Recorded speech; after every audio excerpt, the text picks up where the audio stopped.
Hello.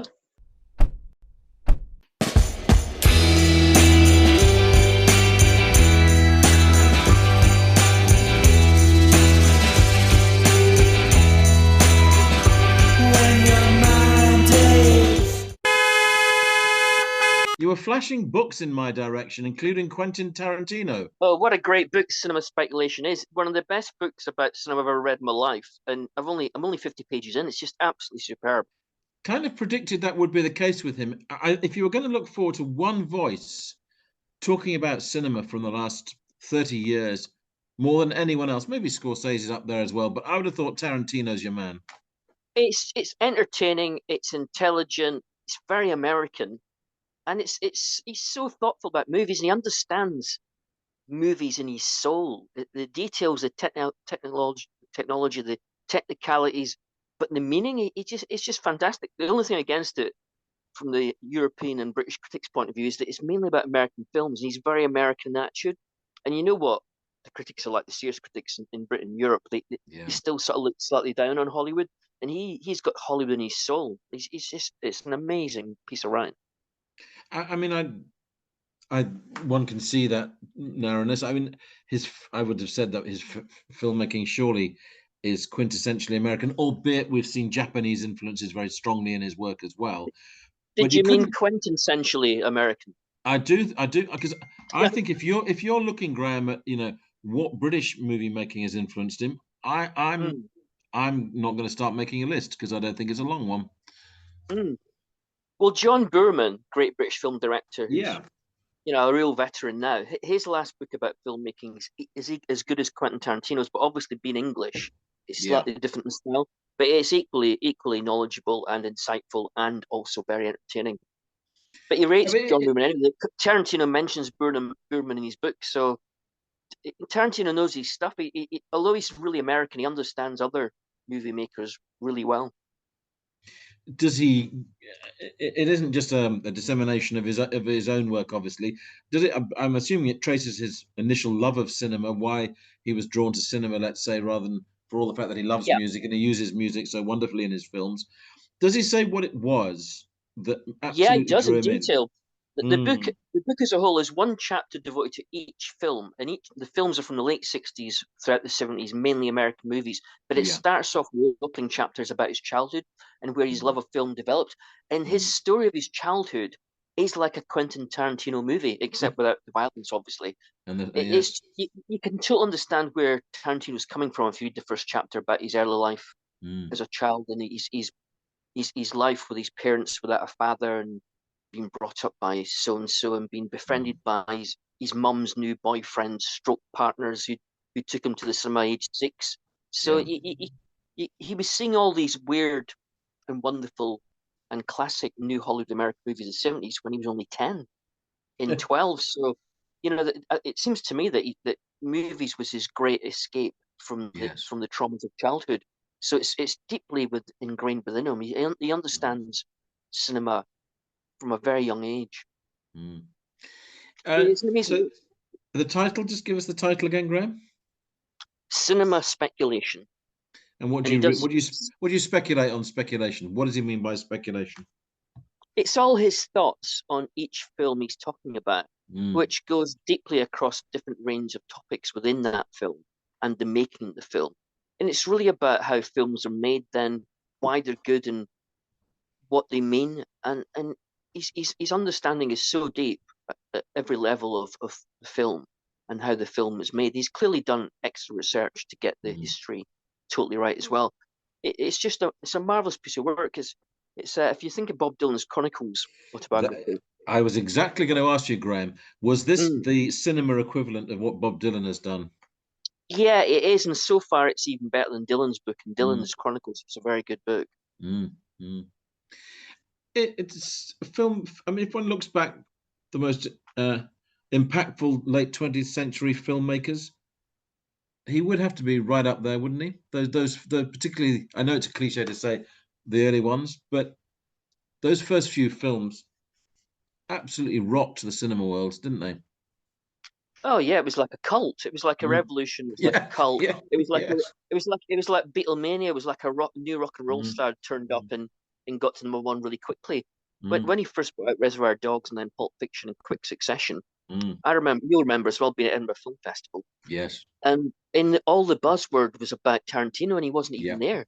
No. Everybody was No. talking about it, about Reservoir Dogs. And I think Reservoir Dogs was the special secret film at the end of the film festival that year, back in Mm, the early 90s. mm. And there was such a buzz about it that I've never really experienced since. There's never been such a buzz about any filmmaker at Edinburgh National Film Festival since then. And No. there's been a hell of a lot of good film festivals at Edinburgh since then. They have. They have. Not even Shane Meadows, Graham. Not even Shane Meadows. Yeah, we loved Shane Meadows and we met Shane Meadows at the film festival. But the buzz wasn't quite as big as for Tarantino, although Not there was quite. buzz. There was Meadows buzz for sure. I mean, talking about buzz films steers me towards obviously the BAFTAs were this time last week, of course, and And I was a bit rude about them. well, you were, and the thing I can't stand about these things is these utterly pointless interviews that they have. And Oh, awful. what is the point Oh, of interviewing Jerry Halliwell at the oh, BAFTAs, and not showing well, the at what any they think point, of it really. as the minor awards? Can they just please show the awards, celebrate cinema, not Jerry Halliwell? Why don't they do the things they can do well, and all the things that are quite tricky to pull off, just leave well alone? But every time the BAFTAs tries to punch above its weight, Yeah, it fails. It needs to do the things it's good at and leave the rest completely alone, because there are good things about the BAFTAs, but it always tries too hard to go for things it's never going to reach. no. I But mean, I have I to get, say I was wrong about the BAFTAs, because when yeah. I watched the ceremony on TV, I have to be saying, despite my criticisms, like The Banshees of Inisherin's a good film, Tar's a Mm, good film, All mm, Quiet on the Western Front, which you've seen, is a very good film. And mm. it was quite an impressive list of films, and I thought, oh, I was too critical, really. I was very I bang on about this probably far too often, but yet again, the Best Actor award goes to someone playing someone who existed, not someone creating a new character.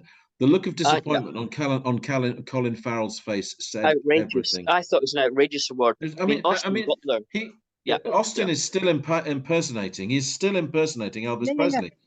It was a fantastic imitation performance, but he wasn't required, because the style of the film with No, Baz Luhrmann was such. He wasn't required to do any heavy duty, face no, to face, eyeball to eyeball, no. subtle, deep acting. He had to just get across the physical presence Yeah, in the character of Elvis, which he yeah. did extraordinarily well, but it was still a two-dimensional performance. And it was outrageous that he won. It was also outrageous, I thought, and you might not agree, Mm, that the Banshees of Inisherin won mm, so few important awards compared to All Quiet on the Western Front. mm. I didn't understand that at all, especially as I it's a British think film that rather than I an think Irish when film. one looks at why they liked All Quiet on the Western Front was that it Hmm. was in as it I think at this time when we're thinking of internationalism, and I'm partly linking in with the Ukraine there, obviously, and what's going on with Russia, and the sense that actually this wasn't just a German film because there was a Scottish involvement, of course, and there was English involvement. I think it was a truly international film, and I therefore think they looked at it as the significance of people coming together, plus Yeah. the theme, obviously, and telling it in as the German story for for the first time, albeit it's a British written as a British story. I think there were a lot of boxes that were ticked there, and I Hmm. think that's why it was on a roll. I don't feel that it'll quite match that at the Oscars. I'm not sure that the same feelings will persist there. Well, I Now, hope not, because this will sound naive, but first of all, awards should not be about flag waving, although no, that I know that's what no, happens. But no. secondly, they already did that. They did 1917. They gave awards to 1917 by Yes, Sam Mendes, which yeah, wasn't that long ago, which was no, making the same anti-war points it about the was, same war. it was. It was like a repeat award performance. It's like, oh, Mm. we're going to give awards to a first war film every 3 or 4 years now in future. I just thought I can see why they did it, but I thought it was the wrong decision. It didn't deserve Mm. as many awards, I didn't think. But I mean, the other discussion point obviously was that 40% of nominations were for people that were not white, and yet that when it came to the actual awards, that wasn't reflected in any way. 40% of awards going to people who were not white, and I and I'm not looking to stir controversy here, but I just good. do Well, wonder. that's too bad because you are. I just think it was very noticeable. Well, yeah, it was quite embarrassing. But the trouble is, once you start giving awards or calculating awards based on ethnicity or religious or whatever that background word was. or whatever, yeah, the word I couldn't pronounce. Whatever. Once you start defining awards by the background of the Mm. participants, where does it stop? Where does it end? So I think they Yeah. should. I think it was just obviously too white. But then again, we're going to start giving awards based on what your background is. No, It's only now, murky Graham, waters. I agree with that, and maybe it's just a coincidence, but to say that, I mean, I think it was a Hollywood royalty appointment for Kate Blanchett to win rather than Michelle Yeoh. I just don't. Again, I didn't understand that one.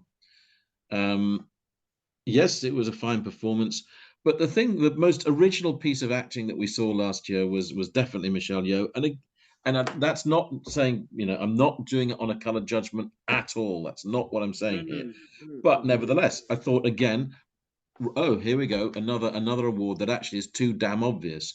But And the question is but why? because Kate Blanchett is the new Meryl Streep. Meryl Streep's a brilliant actress, and so is Kate Blanchett. They're both But she brilliant doesn't have actresses. to. It's Well, my thing about but Beyonce as well. there Doesn't are have to win some every people that single award that award she's up for. there are some people that award academies like more than others, and they Yeah, love Meryl Streep and they love Kate Blanchett. So yeah. it's all so when they both give great performances, which they do every now and again, give Mm, superb performances as well as mm, their usual mm, high standards, mm. they're going to win awards. Whereas other people who give really superb performances aren't, because they're not Kate Blanchett, they're not Meryl Streep. I was delighted by one award, obviously the award for Barry, and I'm never going to pronounce his name correctly, Oh yeah, yeah, Keoghan, Keon, which I Keon. I thought think was it's one of the Keon. most haunting He, performances of the year. I he thought, was absolutely brilliant. and I was so pleased that he won. I mean, there's a story that's Yep. a story of I from don't the care. I toughest don't of care roots. about his back.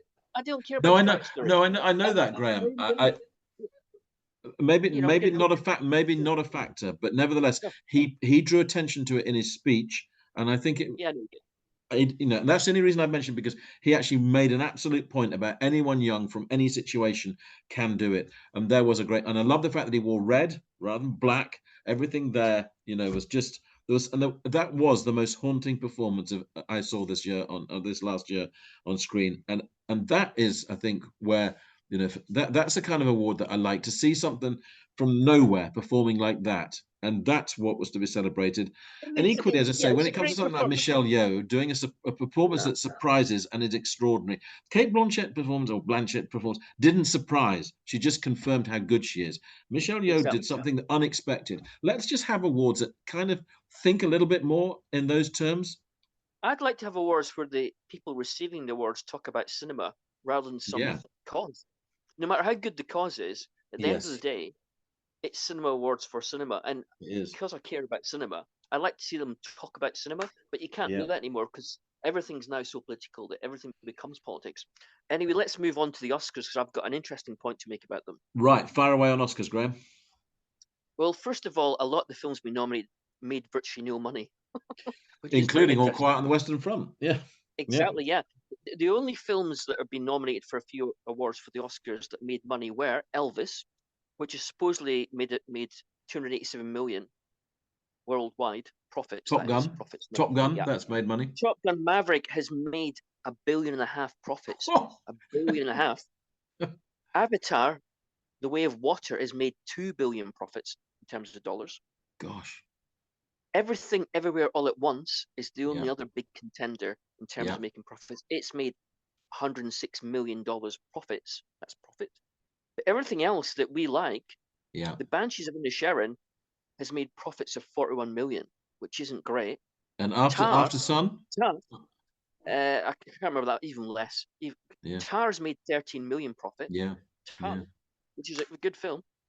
And The Fablemans by Spielberg, so Mm. far, although it's still just been released in France Yes. and across Europe, it's made $28 million in profits. Although the Mm. French are already raving about The Fablemans, so it could make a lot of money in Europe. But it Yes. does show that the Oscars have lost contact with the audience because the Mm. films that won't win a lot of Oscars, you would guess, would be Top Gun. That won't win. Nope. Avatar won't win. except on a technical. It'll win a technical awards as it did at Yeah, BAFTAs. and Yeah. Elvis probably won't win. Though you can't predict that for sure because Well, the he again Academy might well end up winning doesn't the like Best Actor award. biographies. Mm, Yeah, the mm, Academy loves biographies, as you know. mm, So it might win that the Best Actor. So it does show a disjuncture between the audience mm. and the Oscars these days. I'm it can't always, obviously it's that divide between Mercury Music Prize and Brit Awards, one representing sales. I think ideally Oscars should combine the two, and Golden Globes combine the two, and BAFTAs combine the two. That commercially successful films, but also artistically interesting films, which is why I was very pleased that After Sun did win an award for the very promising new director. I thought that again that was probably won't win an award in the Oscars, but I think BAFTAs should sometimes point to British talent. And actually, I think the award that was won was entirely rooted in it was a British award basically, but I think it was good to draw attention to what was a very, very moving film. So, Graham, what's your expectations? And I'm still, bizarrely, I am still predicting unexpectedly that Fabelmans might make a run for Oscar success. Possibly. I think Elvis will do better than it should do, just Mm, because it's a musical biography and the Academy loves that. Top Gun won't win anything, although no. it deserves to. I mean, It- Spielberg himself has actually said that Top Gun Maverick saved mm. Hollywood. So Well, if you I look would at give, the sum that it made, I mean, and Avatar, I mean, that's phenomenal, isn't it? So, yeah. yes is the I answer. like Top Gun Maverick. I thought Mm. it had some depth and some drama as well as amazing stunts by Tom Cruise and co. I liked it. I couldn't care less that it's not intellectually heavyweight. I actually I, accidentally stumbled across it when Celestine and I were staying at Rudding Park, and they had a film on as one of the things you could see, and I think we saw the last half an hour of it. So I've accidentally seen part of it now. So Well, the amazing thing is all the bits where you see Tom Cruise and the other actors flying jets, they really are flying jets. yeah, yeah, it's extraordinary, isn't it? This is ridiculous. So I feel it's time for an interruption, given the prediction of quite a few interruptions could be coming our way. Feel free to give us an interruption. Well, this is a ridiculous interruption. It turns out that the Edinburgh Playhouse, they're Yes. getting worried about rowdy crowd behaviour. This is something that's getting a lot of interest. Is rowdy behaviour, and Yeah. But the amazing thing is Edinburgh this, Playhouse is Charles. the one that kind of drew Yeah. attention to it. So Well, what this have is the you amazing heard? thing because, well, when I was at university a long time ago in Edinburgh, the Playhouse in Edinburgh at that point was hosting bands like the Stranglers and the Damned at their peak. So it was Mm, quite normal for seats to get trashed and maybe an yeah, occasional fight and bouncers to get a bit heavy. That was normal in the late 70s, early 80s. exactly. But these are civilized days where you have to stay in your seat usually and everything's all well organized and there's never any Yeah, trouble. And it turns out the problem with Edinburgh Playhouse, it's not alone in this, by the way, it's happening in all theatres across Britain as well. The rowdiness is coming from people who go to those sort of shows from the West End where you're supposed to dance in the aisle and sing Dirty along. Dancing. Dirty Dancing. Yeah, well, very dirty because it turns out that they've got so rowdy that staff are being assaulted. In York at the Grand Opera House, a knife was drawn on a member of staff by a member of the audience. Really? Yes, During which show? Which show? it was either Dirty Dancing or another one of those type of shows that draw. I think it was Dirty Dancing rather than Rocky Horror, but Rocky Horror is another one that draws rowdiness. Well, I mean, I it's went to it's Rocky Horror. Yeah, I went yeah, to it's Rocky Horror a long time ago, and half mm, the crowd was in fishnets and yeah. glasses and That was just the stockings and men. That was just the men makeup. grab. Yeah, exactly. Yeah, but there was no trouble. There wasn't. You didn't fear No, for your life going to see no. the Rocky Horror But show. Dirty Dancing certainly has had trouble. I mean, it's caught attention across the country that this seems to be on the increase. This Hmm. problem. I mean, it used to just be the thing that annoyed people was a kind of eating of crisps, and perhaps people maybe the odd person wanting to go to the loo during the show, which now is a Or talking during the show that or goes down talking badly in during the journals, I show, believe. which still, I mean, people still scowl obviously if that happens in an opera, or if you clap in the wrong place at a classical concert, you get looked Or you at, talk during a Stockhausen documentary. or you get off a Graham highlight of last year. Let's remember that one. But I mean, it is a interesting. I mean, staff are trained to deal with it. Yeah, I but spoke with if my you get former punched in colleague the at face, the it's very hard. It's very hard to it, deal with that. yeah, but in my former colleague at the York Press, Steve Nelson, who now works at York Barbican, and I saw him very skillfully removing this chap from the front row who was, well, he was trying to speak to Joe Jackson. Really? Yeah, well, he was trying to get Joe Jackson to interrupt his show and ask if this chap's girlfriend would marry him. So it was supposed to be a marriage proposal, but Oh no! How cheesy! Joe Jackson couldn't hear what he was being asked by this Mm. chap. Now Steve just came across, and it was a technique that he'd been taught, which is to gently assist someone out of the building by the way that you just sort of the way that you hold on to them, you're able to that you incapacitate their movement, so you're able to sort of sweep them. You're able to Did he brilliantly, use a taser? in one smooth movement, sweep them Ooh. out of the auditorium at the Barbican. So I had a word with them afterwards. Said, "Have you been training in that?" I said, "Yeah, that's part of the training." So it's interesting, isn't it, that actually is something that is a skill that's now necessary to do with it, to do with What it. happened to his future wife? Is his future wife in the audience as well? So she stayed on her own there for a while, and eventually a member of staff got her, and she went and met this chap outside afterwards. He wasn't arrested or anything like that. It was one of those Yeah. classic misunderstandings. His intentions were very good, but obviously it's a bit, it's a if the performer who's can't hear what is being asked to do, it is a bit. And Joe Jackson kept saying, I can't hear what you're saying." And Well, this yeah, chap and just wouldn't also, stop. also, I think it's selfish. What should happen there, ideally, for the couple who were going to get married, was that Joe should invite them on stage so the Yeah, guy could get down on one knee in front of yeah, the whole crowd and propose. But quite frankly, I'd pay. You've paid money to go and see Joe Jackson, not to see someone propose. I agree. So Graham, I just think 100% I it's agree. selfish. Yeah, Mm. I know it's romantic, but it's different for girls. Very good, very good. Yeah, well, it did. Well, he had to look pretty damn sharp, Graham, as well. It was let out. Was she So now, really going out Graham, with him? so what's your solution to this then? Well, I think the problem is being exaggerated by media types like you and me. It can't possibly, apart from the one you mentioned about the Mm, knife thing or mm, the gun or mm. whatever. I don't A think in knife, general. knife, not a gun, Graham. I think Drawing a knife, not a gun. okay, so I'm exaggerating already. You can see you can't trust the likes of me with news whatsoever. But the No. thing is, it's not like the old days where if you were dragged out of the crowd during a Stranglers gig or a Damned gig at Emma Playhouse, Yeah. the chances are the bouncers would then beat you up outside. That's what used to happen regularly. So I Yes. think what's happened is that Britain's become so civilized since then, correctly so, that any trouble at all is now looked on as something heinously appalling. Whereas in Mm. fact, it's probably not that bad. I can't believe like the incident happened at the Emma Place at the Jersey Girls show, that one about the Four Seasons, and Yeah, yeah. I can't believe that I can't believe they were that bad. But I Mm. wasn't there, so I think the media's overreacting to the situation, but that's based on never having been there and not having seen it. So take that with a pinch of salt. Absolutely, Graham. Now, I didn't see either of these shows, but Fairport Convention, and the one that I wished I had been to, Luke Haines and Peter Buck, and I'm very glad you went to see that. Um, Luke Haines, one of the great British cult musicians, underappreciated. Peter Buck, well, he was part of one of the greatest American bands of all time. So an Yeah. intriguing combination. You went to see them. We'll come on to the Fairports as well, but kind of contrasting gigs, you say, and I'm not surprised there'd be contrasting experiences. First of all, where was Luke Haines and Peter Buck taking place? And Well, secondly, where was Fairport Convention taking place? remember that Peter Buck was an REM, one Yeah, of the world's biggest selling bands ever. So exactly. he was the guitar player, and he's never been treated like a guitar god. Perhaps he should No. be, but he never has Mm, been. But he's still, in terms of a rock figure of the last yeah, 30 years, he's absolutely huge. And he's playing in the exactly. Brooddown Social Club in Leeds in Yeah, front of like 250 people with yeah. Luke Haines, who in Luke Haynes' whole career has probably never sold as many albums as one REM album. Mm, So he's touring with him, playing songs they've written together on two albums so far, yeah. which are interesting albums. I mean, when you see them together with Buck on Mm. guitar, playing sick and fiddle, well, he's not actually playing fiddle, he's playing guitar, to Luke Haynes, who is the star of the show, which is really nice of Peter Buck to actually Yeah. do it that way.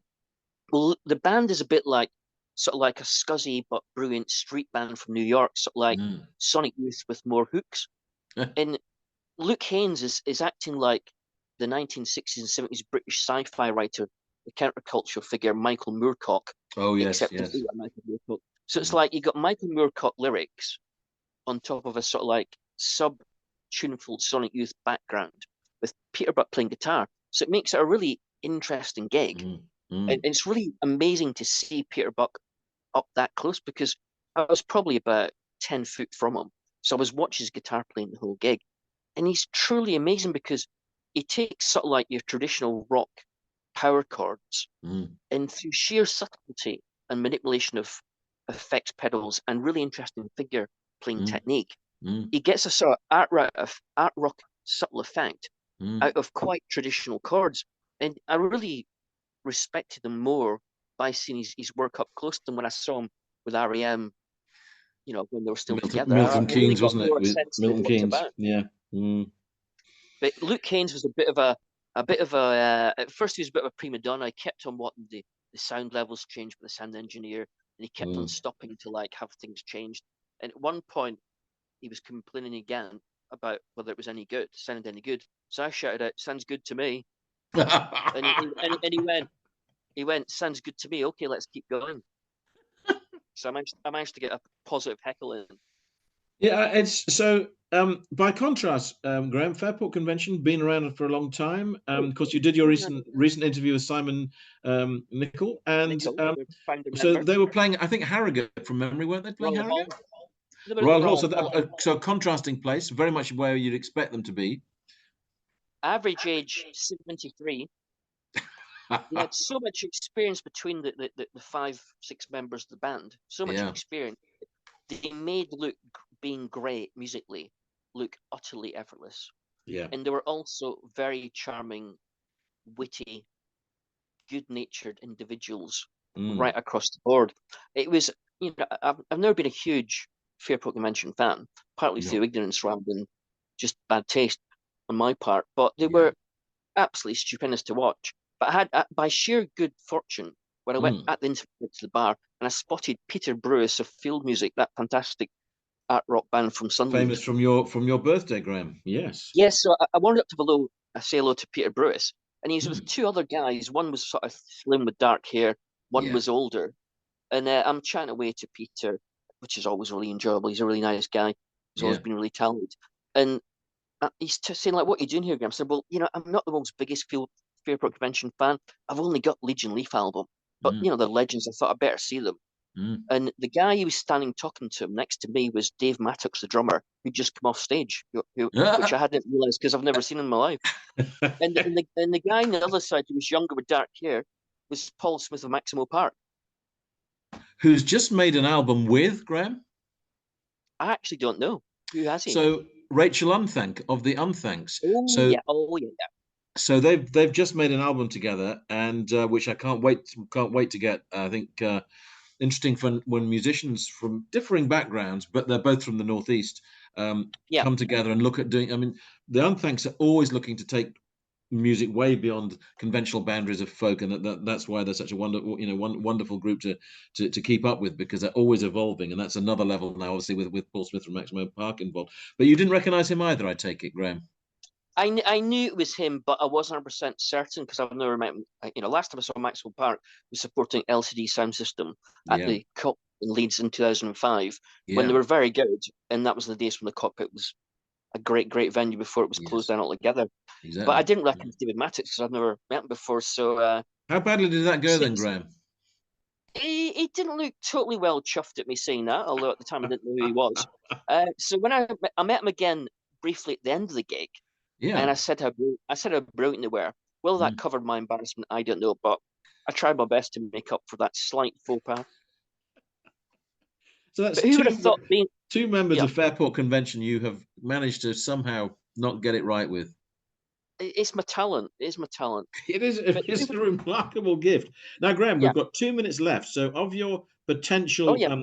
interruptions, Well, what's most I troubling thought you? I've got no troubles right now except I'd like to say that imitating the dog's Macbeth, which Yes, I saw at Harrogate Theatre yesterday, yes. was absolutely superb. It was like being in Pulp Fiction, the movie, as a cast member. That's how That's that's how visceral and vivid and immersive it was. It was truly extraordinary. the amount of shotguns firing away in it. I, Yeah. without wanting to spoil it for anyone, I loved the ending that they came up with. I Mm, I think I've always felt the ending is you know that Scotland, although they make a very much a point, this is not set in Scotland. It's Yeah. set in Estuary City, but by which I mean you know actually that the ending is you're not convinced Scotland's going to sort itself out. And here they come with an ending which I hadn't foreseen coming at all. But actually, I love the idea of a well, all I'll say is the Lady Macbeth story Spoiler is alert. different. Is spoiler alert? Is Yeah. I think it's really interesting to have made that decision about her, and I won't give away what that decision is No, no, beyond no, no. beyond the fact that it's a shaking up the Macbeth story in a way that I think is wholly satisfactory. I've never ever felt that her death was entirely convincing in that play. Never.